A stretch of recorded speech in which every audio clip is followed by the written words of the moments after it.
Hello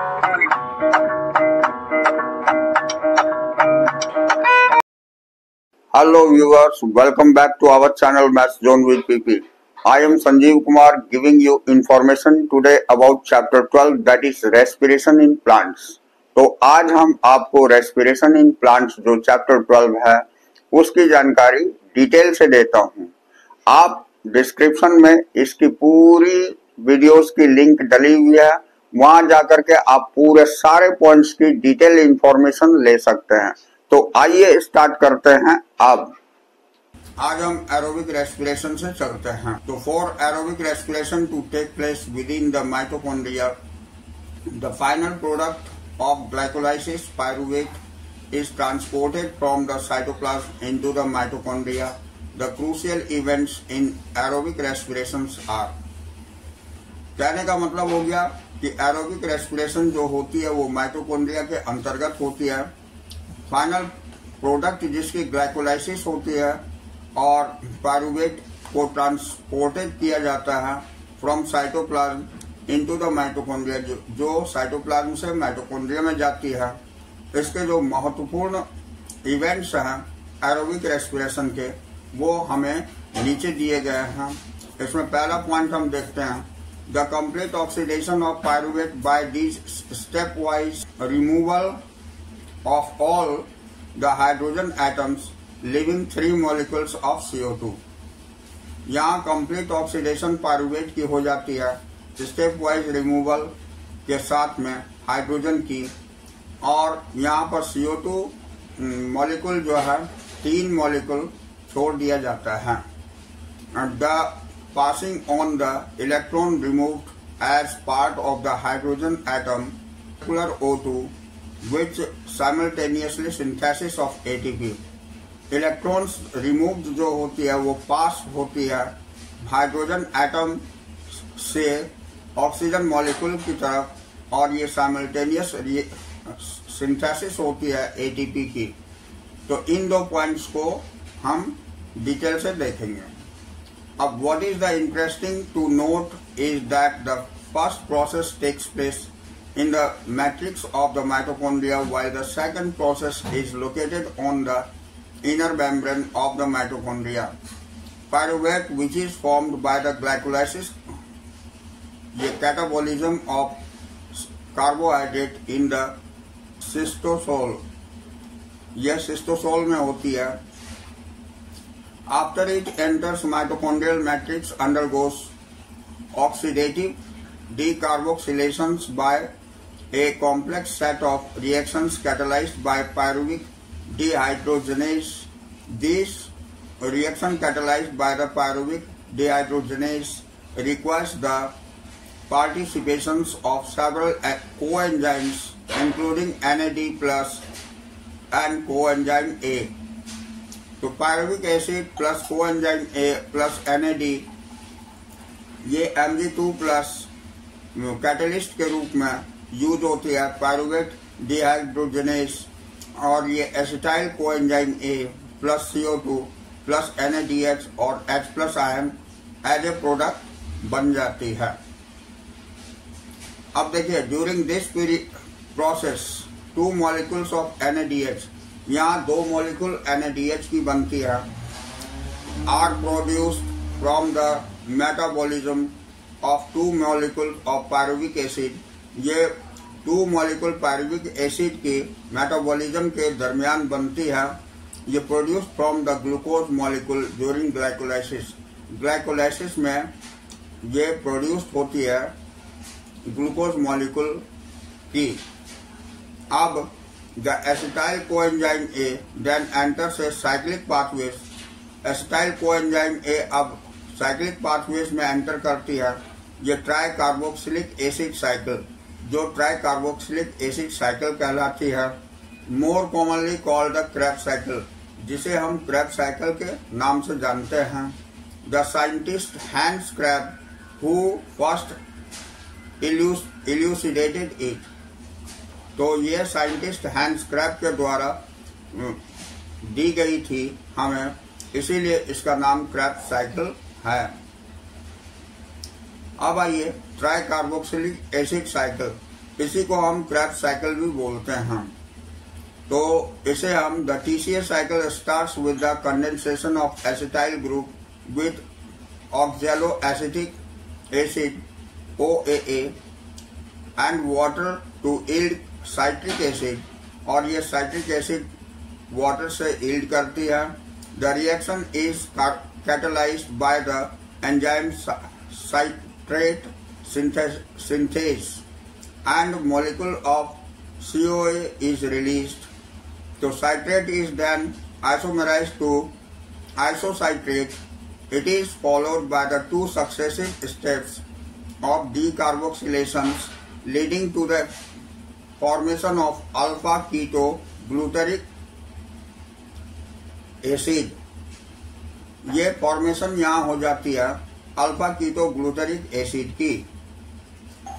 अब देखिए, and then succinyl coenzyme A in the remaining steps of the citric acid cycle, succinyl coenzyme A is oxidised to OAA allowing to the cycle of to continue.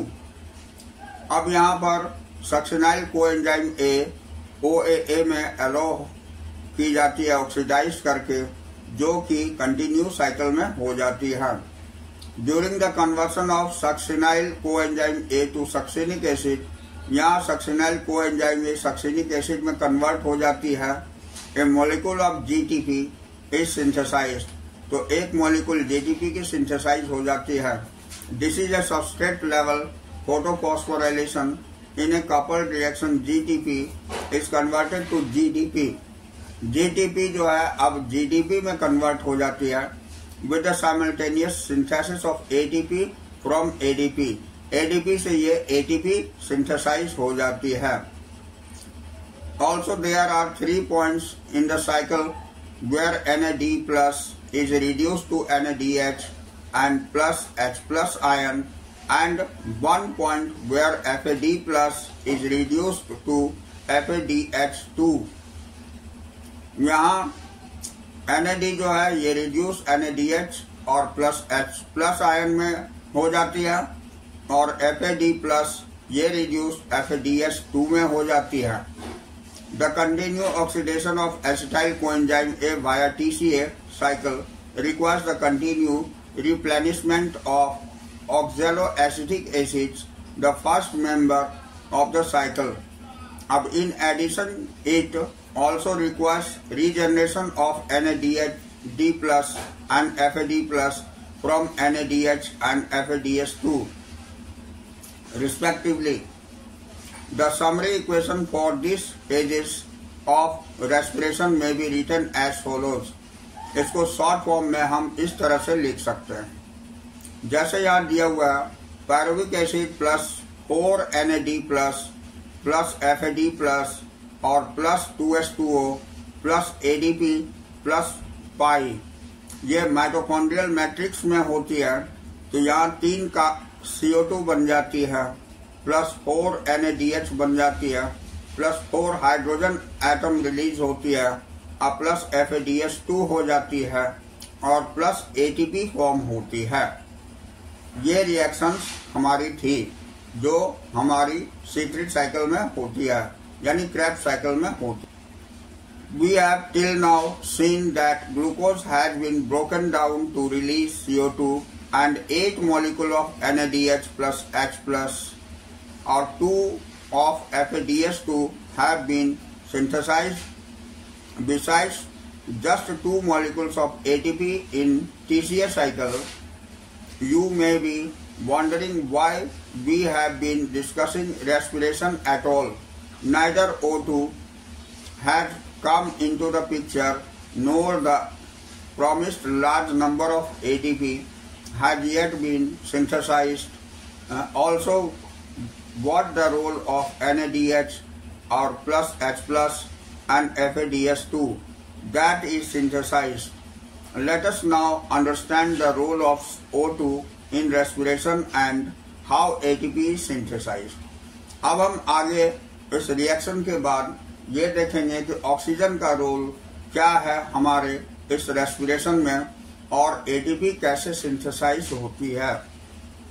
तो ये हमारी electron transport system है जिसको ETS बोलते हैं, and oxidative photophosphorylation, इसको हम oxidative phosphorylation भी देखेंगे इसके अंतर्गत।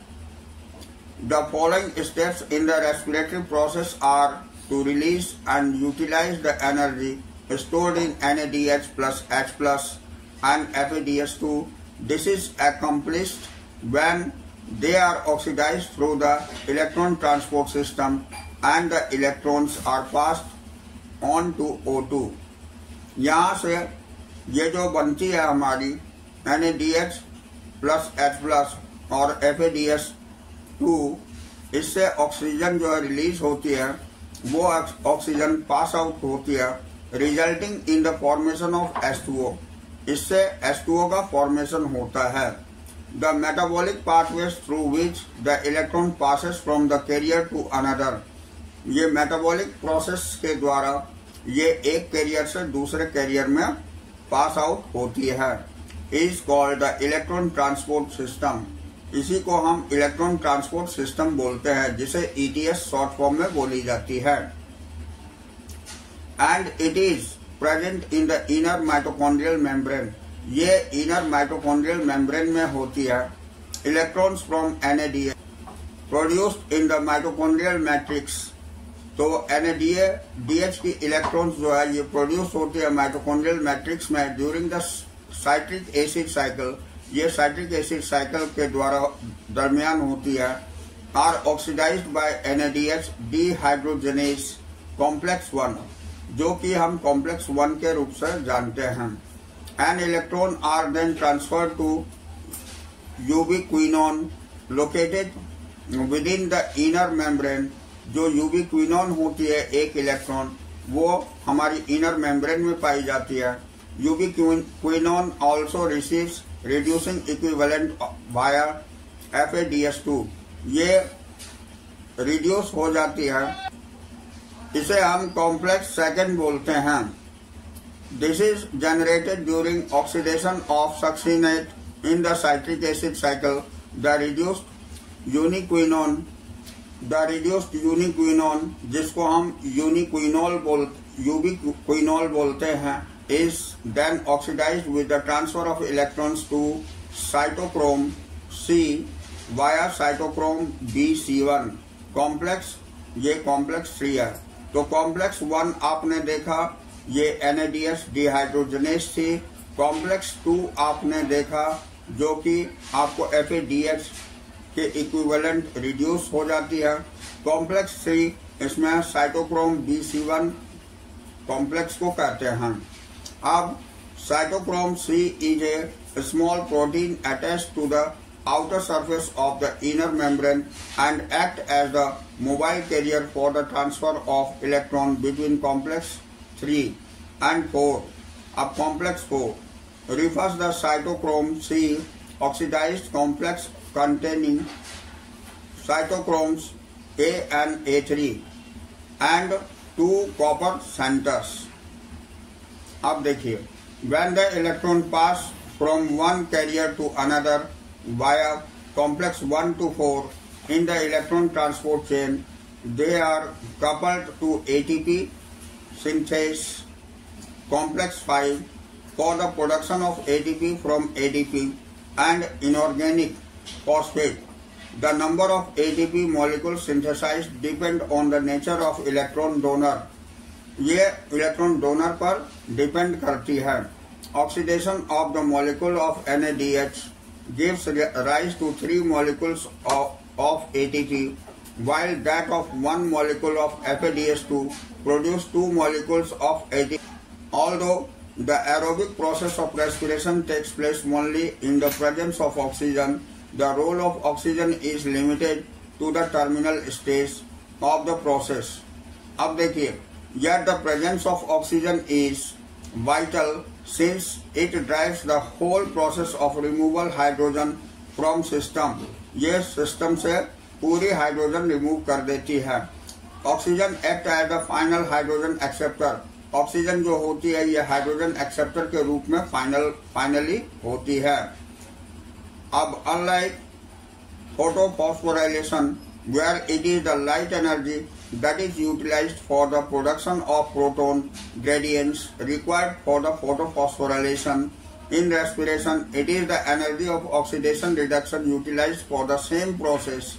It is for this reason that the process is called oxidative phosphorylation. तो ऐसी प्रोसेस को जिसमें ऑक्सीजन की यूज हो जाती है उसे हम ऑक्सीडेटिव फॉस्फोराइलेशन बोलते हैं. अब you have already studied about the mechanism of membrane-linked ATP synthesis as explained by the chemoosmotic hypothesis in the earlier chapter. As mentioned earlier, the energy released during the electron transport system is utilized in synthesizing ATP. This complex contains of two major components, F1 and F0. The F1 headpiece is a peripheral membrane protein complex and contains the site of synthesis of ATP from ADP and inorganic phosphate. F0 यानी F0 is the integral membrane protein complex that forms the channel through which protons cross the inner membrane. The passage of proton through the channel is coupled to the catalytic site of F1 component for the production of ATP. For each ATP produced, 4H plus passes through the F0 यानी 4 hydrogen ion जो है F0 में पास हो जाती है from the intermembrane space. ये intermembrane space के द्वारा टू द मैट्रिक्स में from matrix down the electrochemical proton gradients. ये इलेक्ट्रोकेमिकल प्रोटोन ग्रेडियंट्स के द्वारा द रेस्पिरेटरी बैलेंस शीट है. तो आइए, it is possible to make calculations of the net gain of ATP for this glucose molecule oxidized, but in reality this can remain only in theoretical exercise. This calculation can be made only in the certain assumptions that पहली point है, there is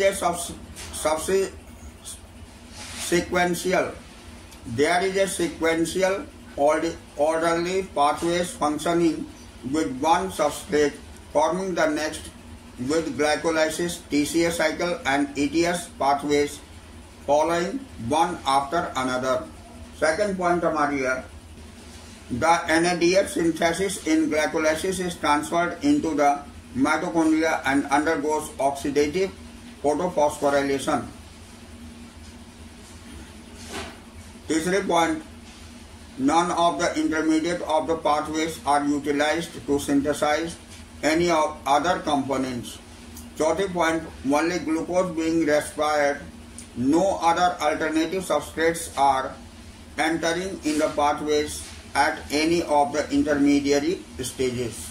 ये 4 point हमारी respiratory balance sheet को provide करती. But this kind of assumptions are not really valid in the living systems. All pathways work simultaneous and do not take place one after another. Substrates enter the pathways and withdrawn from it as and when necessary. ATP is utilized as and when needed. Enzymatic rates are controlled by multiple means, yet it is useful to do this exercise to appreciate the beauty and efficiency of the living systems in extraction and storing energy. Hence, there can be net gain of 38 ATP molecules during the aerobic respiration of 1 molecule of glucose. यानी इसमें हमने देखा कि जो aerobic respiration होती है इसमें हमारी 38 ATP जो है एनर्जी स्टोर होती है यानी फॉर्म करती है, जबकि एनारोबिक रेस्पिरेशन में ओनली 2 ATP बनती है.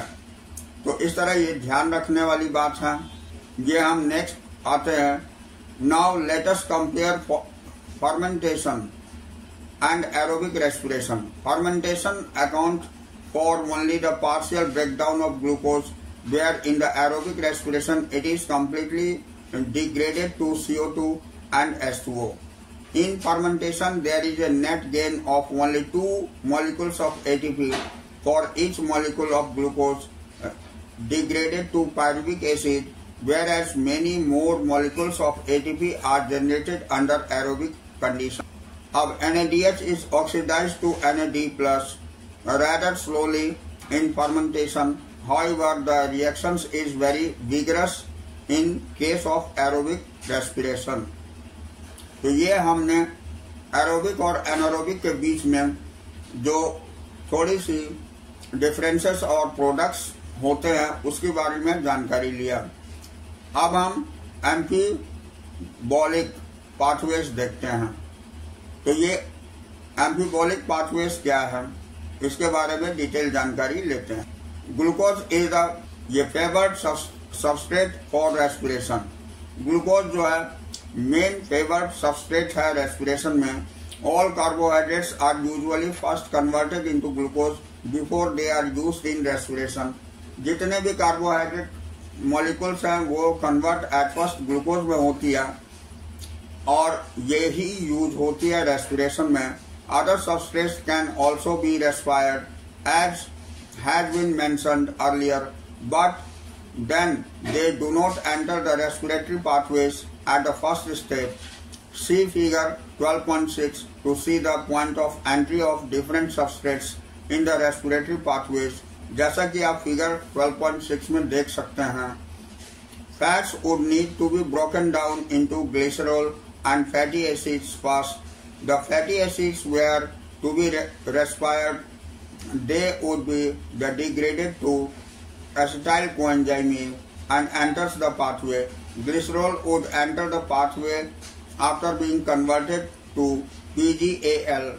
The protein would be degraded by proteases and the individual amino acids after deaminations, depending on the structure, would enter the pathways at some stage within the Krebs cycle and even in the pyruvate और acetyl coenzyme A. तो इसमें हमने देखा कि जो भी by products होते हैं वो हमारी दोनों ही इसमें कैसे कैसे एंटर करते हैं और कहाँ जा करके क्या प्रोडक्ट बनती है और ये अदर मॉलिक्यूल्स ग्लूकोज के अलावा जो मॉलिक्यूल्स है उसकी सिंथेसिस कैसे होती है. अब नेक्स्ट पैरा में since respirations involve breakdown of substrate. जितने भी सबस्ट्रेट्स हैं उसके ब्रेकडाउन के लिए रेस्पिरेशन में इन्वॉल्व होती है. The respiratory process has traditionally been considered to catabolic process and the respiratory pathways as the catabolic pathways. But is the understanding correct? We have discussed above at which points in the respiratory pathways different substrates would enter if they were to be respired and used to derive energy. What is the important of recognize is that is these very compound that would be withdrawn from the respiratory pathways for the synthesis of the said substrates, and fatty acids would be broken down to acetyl coenzyme A before entering the respiratory pathways. When it is used, a coenzyme A would be withdrawn from the respiratory pathways for it. Hence, the respiratory pathways comes into the picture both during breakdown and synthesis of fatty acids. Similarly, during breakdown of synthesis of protein 2, respiratory intermediates from the link breaking down process within the living organism is catabolism and the synthesis is anabolism. Because the respiratory process is involved in both anabolism and catabolism, it would hence to be better to consider the respiratory pathways as an amphibolic pathways. इसमें जो है दोनों तरह की process होती है catabolism और anabolism, दोनों में ही सारे कोएंजाइम्स और जितने भी सबस्ट्रेट्स हैं उसकी सिंथेसिस होती है। इसी कारण से इसे हम एम्फीबॉलिक पाथवेज बोलते हैं rather than as a catabolic one. Catabolic न बोल करके इसे हम एम्फीबॉलिक पाथवेज कहते हैं। अब यहाँ देखिए, ये बताया गया है, इस फ्लो चार्ट के द्वारा आप अच्छी तरह समझ पाएंगे। ये फैट्स जो है फैटी एसिड और ग्लिसरॉल बना देती है और ये आपको डिहाइड्रोक्सी एसीटोन फॉस्फेट बनाती है। यहाँ कार्बोहाइड्रेट जो है सिंपल शुगर एंड ग्लूकोज की हो जाती है, यहाँ ग्लूकोज 6 फॉस्फेट बन जाती है उसके बाद, और ये फ्रुक्टोज 1,6 बाइफॉस्फेट बनने के बाद ये फिर इसी रिएक्शंस में आ जाती है। और प्रोटीन जो है एमिनो एसिड्स प्रोडक्ट के रूप में यूज होती है और ये आकर के पायरुविक। अब यहाँ देखिए, जब यहाँ डिहाइड्रोक्सी एसीटोन फॉस्फेट होती है तो इससे ये ग्लिसरल डिहाइड बन जाती है 3 फॉस्फेट्स, और ये फिर आपको डिहाइड्रोजनेस एसिटिक फॉस्फेट में चेंज हो जाती है। यानी ये रिवर्सिबल रिएक्शंस होती है इस जगह पर। अब ग्लिसरल डिहाइड फिर पायरुविक एसिड में चेंज होती है और यही pyruvic acid acetyl coenzyme A बन जाती है, जो कि आपको यहाँ फैटी एसिड्स के द्वारा भी बनती है। अब ये क्रेब्स साइकिल में जाती है, यहाँ H2O रिलीज होती है और CO2 रिलीज होती है। तो इस तरह से जितने भी हमारे अदर सब्स्टिट्यूट हैं जैसे फैट्स है, प्रोटीन्स है और कार्बोहाइड्रेट्स है, इसका सिंथेसिस किस तरह से होती है ये हमने इस फ्लो चार्ट में देखा। अब आइए रेस्पिरेटरी क्वोशेंट्स किसे कहते हैं और ये क्या होते हैं इसके बारे में जानकारी ले। तो let us now look at the another aspects of respiration. As you know, during aerobic respiration O2 is consumed and CO2 is released. जैसा कि हम जानते हैं कि एरोबिक रेस्पिरेशन के अंतर्गत O2 जो है ये कंज्यूम करी जाती है और CO2 रिलीज होती है। The ratio of volume of CO2 evolve to the volume of O2। दोनों की वॉल्यूम की रेशियो जानने के लिए जो कंज्यूम होती है in respiration is called respiratory quotient. इसे ही हम रेस्पिरेटरी क्वोशेंट बोलते हैं, जिसको RQ से रिप्रेजेंट करते हैं एज रेस्पिरेटरी रेशियो। ये रेस्पिरेटरी रेशियो भी कहलाती है। तो RQ equal to volume of CO2 evolve, जो हमारी वॉल्यूम कार्बन डाइऑक्साइड की होती है जो मुक्त होती है, इवॉल्व होती है, अपॉन में वॉल्यूम ऑफ O2 कंज्यूम्ड, जितने वॉल्यूम O2 की कंज्यूम करी जाती है वो रख करके इसकी हम रेशियो फाइंड आउट कर सकते। The respiratory quotient depend upon the type of respiratory substrate using during respiration. ये रेस्पिरेटरी क्वोशेंट डिपेंड करती है टाइप ऑफ रेस्पिरेटरी सबस्ट्रेट पर जो हम रेस्पिरेशन के दरमियान यूज करते हैं। When carbohydrates are used in the substrate, जब कार्बोहाइड्रेट सबस्ट्रेट के रूप में यूज करी जाती है, एंड आर कम्प्लीटली ऑक्सीडाइज्ड, जो कम्प्लीटली ऑक्सीडाइज हो जाती है, द RQ विल बी 1। तो RQ 1 हो जाती है because the equal amount of CO2 and O2 are evolve and consumed, क्योंकि दोनों की अमाउंट इक्वल होती है, ठीक है, जो इवॉल्व भी होती है और कंज्यूम भी होती है। तो respectively as shown in the equation below, जो कि इक्वेशन में दिया हुआ है। यहाँ देखें C6H12O6 प्लस CO2, इसमें 6 CO2 plus 6 H2O plus energy. यहाँ RQ 6 CO2 अपॉन 6 O2 है, तो ये 1 हो गई है। ये हमारी फोटोसिंथेसिस के रिएक्शंस दिए हुए हैं। अब when fat is used in respiration, जब फैट यूज होती है रेस्पिरेशन में, the RQ is less than 1, तो 1 से कम हो जाती है RQ। Calculation for fatty acids, tri palmitin if used is as a substrate is shown. यहाँ देखिए, ट्राई पाल्मिटीन अगर हम यूज करते हैं, जिसका कि यहाँ फॉर्मूला दिया हुआ है 2 molecules of C5H96O6 plus 145 O2, तो यहाँ 102 CO2 plus 98 H2O plus energy होती है। यहाँ 102 CO2 बटे 145 O2 होती है, तो ये डिवाइड करने से 0.7 आ जाती है, ये लेस देन 1 है। तो when protein are required substrate for the ratio would be about 0.9।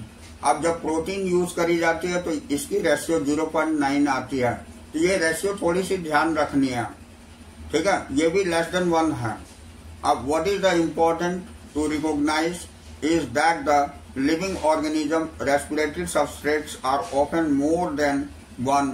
अब क्या होता है, जबकि एक से ज्यादा होता है, प्योर प्रोटीन और fats are never use to respiratory substrate. Pure protein और फैट्स जो है ये कभी यूज नहीं होती है रेस्पिरेटरी सबस्ट्रेट में। तो that's all this chapter, we will meet again on the next chapter.